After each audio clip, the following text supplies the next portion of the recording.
Crazy Rich Asians, box office darling, dude. This thing is a monster. And obviously, other than making a lot of money and being a very successful movie, it's very successful with a cast that is majority Asian.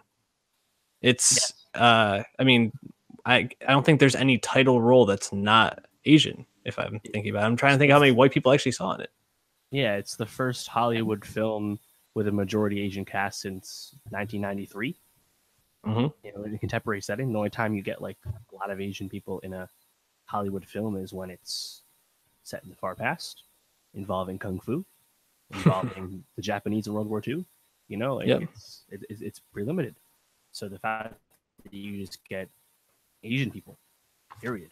There's movies about black people, but Asian people, like Asians are the minority in Hollywood that like are often overlooked, right? Like we've talked about it here and there, like Ghost in the Shell and The Foreigner, or even stuff like Iron Fist, or when 21. Watched, and Ancient One, Doctor Strange, right? Like right moments in this, and then there's the other side to it, right? There's like, well, that role could have been an Asian role, but we'll write a white role instead, like The Great Wall, or The Last Samurai, famously, right? Or The Foreigner recently with Jared Leto.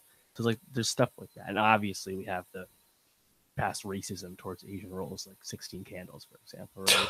So, with all that, recently there's been more, talk about it. People getting it, or we're getting there. Like Constance Wu was on the cover of Time magazine regarding Asians the other day, right?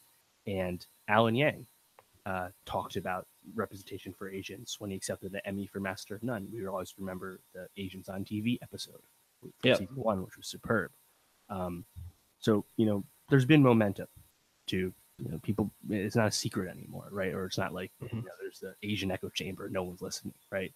But then the fact that this movie actually happens, is successful, is proof that if there's an audience for an Asian cast, shocker, right? It's so great. And I think credit to the movie's success is the director Jon Chu's decision to not take the Netflix money, and put it in a traditional release.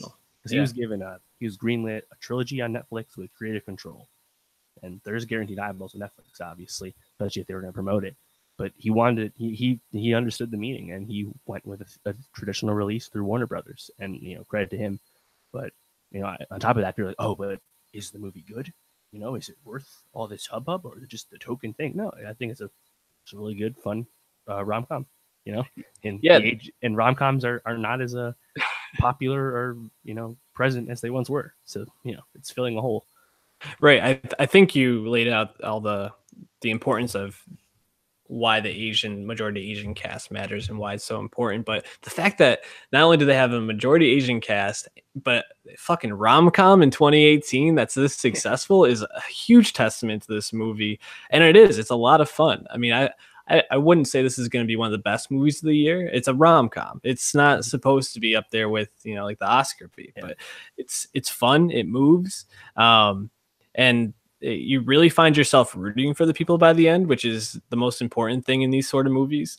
And it's got enough moments where you're really like drawn in and feel actually some emotional ties to it. Like by the end, I was like heartbroken for Rachel, like the way that the mom kind of tore her apart, and then that mahjong standoff. I was like, God damn! Like, I want to learn how to play that game. That game is so dominant. I left. Me and Julianne left being like, we got to play that. Like, we gotta go find a mahjong room.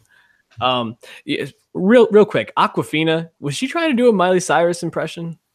That's a good question.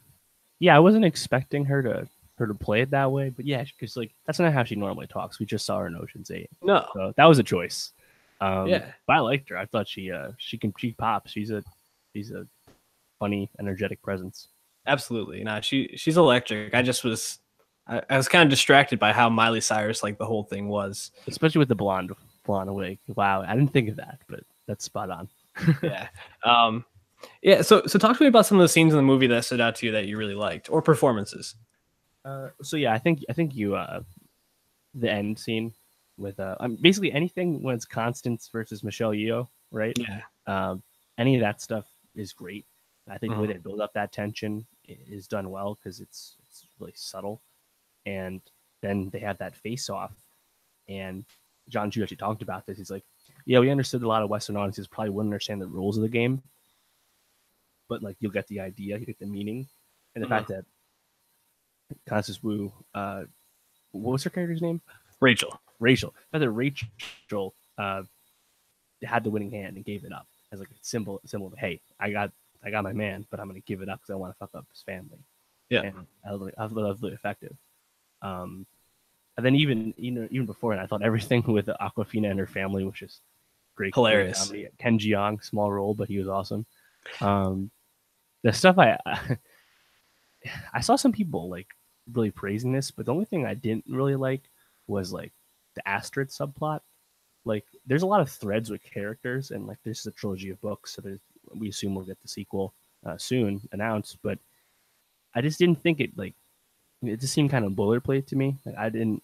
Anytime we weren't revolving around the main couple and like the family argument, I didn't like. But thankfully, it didn't happen too much. Yeah. The Astrid plot. Well, it's a rom-com. What do you know? The Astrid plot I thought could have gone either way. I mean, I think I liked seeing her character grow a little bit, but you have an actress like Gemma Chan who, I mean, seemed like she was electric. Every time she's on the screen, I couldn't help but stare at her. And then you give her so little like emotional work to do and just these little moments. But I guess it's also probably somewhat cultural. It's pretty, I don't know, it's kind of disappointing. But yeah, I mean, I think I liked more than anything just like the scenes that were like ridiculous, but not like super ridiculous. Like, for example, like all the stuff with Jimmy O Yang, I thought I couldn't stand his character. And I guess you're probably not supposed to like him, but like I didn't even find it funny. I was so just like, man, fuck this. And that was the thing, because I was like, when he starts off, I'm like, Jimmy O Yang is here, small role. Yeah, here we go. Heat, and he did start slinging heat. The problem was he started hitting people. Yeah, and I was like, fuck, this is kind of a misfire.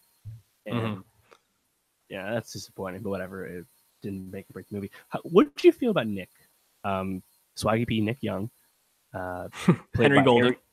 Yeah, he's new, by the way. This is his first role, which is kudos to him. He used to be a host of like travel shows covering whatever. So good on him. But what did you think about Nick? I thought, like, again, it's Rachel's movie, not his movie. Exactly. Yeah, I thought he was fine. He played the role he was supposed to play. He was, a good guy, willing to go either way, and kind of caught in the middle. The only thing I just can't get over the fact that they dated for like at least a year. That's established. Probably more like a year and a half, 2 years. And not once was he ever like, my family is kind of wealthy and well off and famous. Like, even when you're going, like bringing her there, you're just going to like throw her into the fire. It makes no sense to me. And I just like can't wrap my head around that at all. Yeah. And like they kind of just explain it away too. Oh, he's famous in Singapore. Right. Famous in America. Yet those people that knew who he was were there in the diner, obviously. Right. I was like, but you never noticed anyone take a picture of him? Anyone look at him? There's a lot of Asian people in New York City. It's pretty plausible that he would have been recognized a few times in your presence, right? Whatever. Right. Yeah. But yeah, I agree. That whole and then like he really just like to be a normal person with her. But then as soon as he's going back, it's like, oh well, here's our like fucking capital first class flight. Oh right, don't worry about it. I was like, what? I'll suspend my disbelief, whatever. It's fun. Yeah. Also, one of my favorite things to laugh at afterwards is when they're on the bachelor party and they just go to this random dock in the middle of nowhere. They're in fucking international waters. First of all, who put this dock out there? Second, he's just like, oh, looks like glad those flying lessons came in to play. I was like, what? Like, and he landed on like an uneven landing spot. I was just like, there's so much wrong with this.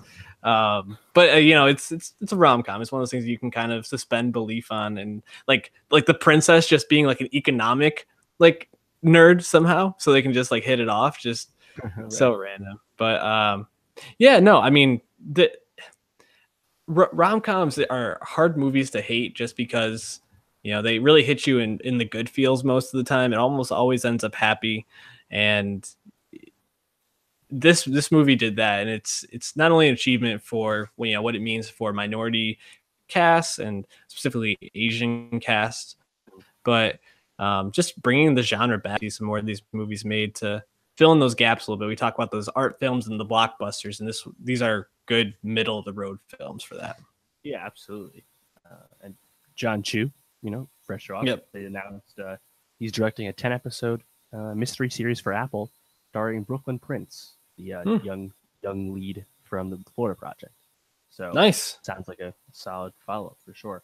If you look at the data on this, the audience was 38% Asian. That's great. Which there hasn't been a movie with that big of an Asian audience percentage in like over 3 years, And we've had Black Panther, we've had Coco, and now we have Crazy Rich Asians. I mean, it's great to see, and it's even better, even more important that these movies, all three of them, happen to be good, Yeah, and worth seeing, worth talking about. So yeah, I think, like you said, won't be on my top 10, but what rom-com has a chance of doing that these days? It's not. There's something about Mary, so. Exactly. It's tough to do that, but again, that's not this movie's job. One last question, at least regarding this movie. After seeing how well this cast worked, do you feel like the criticism that Isle of Dogs received is more fair now, or do you feel like the discussion hasn't really changed by the right? So I think Isle of Dogs. It's interesting to think about that again, because the criticism of Isle of Dogs was that it was something that Nicki Minaj does. It's the fetishization of Asian culture, where right. Nicki just decides to be Chun-Li, and take Asian shit when she wants, and Wes Anderson really loves, Kurosawa, and loves Japanese culture. So he's going to make this movie where all these dogs are voiced by white guys, whatever they're dogs, but it's when there's stuff that's being played for laughs that's kind of stereotypical, right? So it's not that Isle of Dogs isn't an affront, but that's kind of the next level stuff that you have to understand. It's Isle of Dogs and Last Samurai, obviously we know the 16 Candles shit's bad. That should never happen again. Yeah, but it's the other stuff where it's Asian people are props, in the Great Wall. Damon goes to fight with the Asian people, right? It's that stuff that you have to get past. And I think, unfortunately, Wes Anderson is going to continue. People like Wes Anderson will have the wherewithal, the ability to make movies like that if they want. I don't think that's going to change overnight or anything. But, I think it's worth talking about. There's a lot to this. And on the other side of the coin, there's some criticism of Crazy Rich Asians. This isn't a movie about all Asians. Nor really could it be, right? It's really about East Asians. So, it's not. There's more to be done on that front. But, absolutely.